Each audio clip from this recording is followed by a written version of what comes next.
Our first guest is a top lawyer. He's also an author, and he's the chairman of the Asian African Heritage Foundation. Please give a warm welcome to Pheroze Nowrojee. Guest of honor, High Commissioner, Ambassador, distinguished guests, distinguished sports people. We're gathered here for the launch of a wonderful book by Asif Karim, the Karims-A Sporting Dynasty. This book has recorded an important part of the valuable heritage of cricket in Kenya. Cricket has always occupied a special place in Kenya's sporting history. If you look up the Kenya Gazette of 1901, for example, the official government gazette, you will find weekly reports of cricket matches. Smith Mackenzie versus Busted and Clark, Chairman's Leven versus some visiting Navy ship. You would have thought that official gazettes were matters only for lawyers, but cricket and lawyers have never been far apart in Kenya. Look at your chairlady, Zara Jan Mohammed, and the line of her predecessors, Samir Inamda, Jimmy Rayani, Sharad, all with different connections in cricket and law. In the colonial period, government offices, including the railway administration, ended at 4:30 p.m. And clubs were our major social centers, not mosques, nor temples or churches. And hence you see a large number of these centers: Sikh Union, Patel Club, Sir Ali Muslim Club, Aga Khan Club, and that ace of clubs, the Suleiman Virji Indian Gymkhana, now Nairobi Gymkhana, Goan Institute, Railway Asian Institute. These clubs played many games, hockey, many sports, but you will notice that each one of them had a cricket ground as part of the club.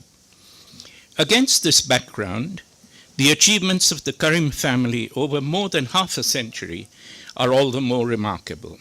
For generation after generation, there has been excellence and achievement. For a long while, cricket, not football nor rugby, was the senior sport in Kenya. And in the senior sport, there was no series more important than the Asians versus Europeans annual cricket match. This series was proposed and initiated in the year 1933 by cricketer E.P. Nowrojee, that's my dad, and accepted by the cricketing bodies. The first match was held in January 1934. The Asians lost the first match. The first match that they won was in 1938. The series continued until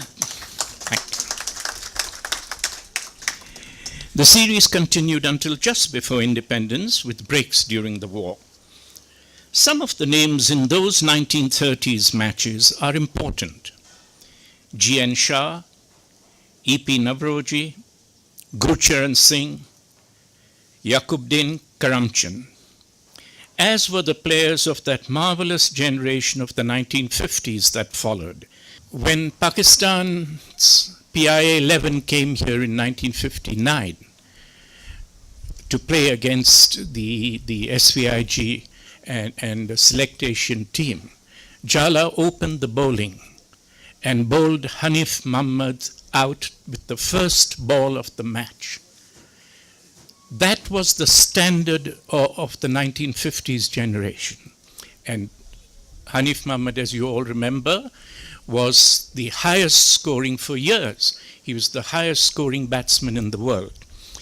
Jala, Ramanbhai Patel, Abdul Ghaffur, Blaise Dikuna, Yusuf Karim, Hassan Ratansi, they were important. They were important because they were of a county standard. They were of county standard. But there were no opportunities then to play in English county cricket. And there was no national Kenyan cricket team until after 1963.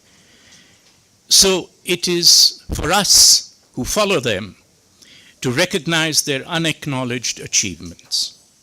Secondly, they were important because in a colonial situation, as subjects of a colonial administration, their achievements and style gave worth and self-respect to the whole community, and particularly to the young in it, to whom they were heroes remembered for life. People still come up to me, old men, and say, your father was so tremendous. Then they look at me and say, not like you. And they were young. The grounds used to be, every weekend the grounds used to be full. We used to sit on the boundary rope, and the rope was freshly blancoed for that day's match. And we were all there, and when the boundary came, we would run after the ball to try and pick it up first. And these were big moments for us in a colony. I think the first Kenyan to play in the English county cricket was Basharat Hassan. In the late 1960s, he was Abdul Ghafoor's nephew. And if I may be allowed, Ghafoor was a more sound and a more classy batsman than ever Basharat was. And I was Basharat's teacher in his school.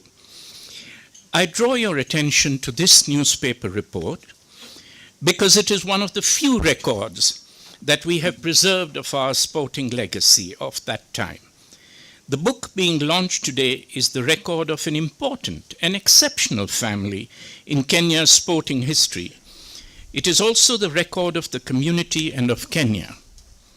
But we have not been diligent enough in taking more and more urgent steps in preserving or retrieving our sporting and other records. Asif has taken steps to bring the newspaper clippings and public and private photographs and movies and the family's memories together, a task that took many years. We are grateful to him. It is a hugely exciting story. It is Kenyans being at the top of world cricket. His book and the excellent museum at the Nairobi Gymkhana and the exceptional display at the Simba Union have all preserved these, but they are exceptions. They must be emulated, and we must do more. Thank you.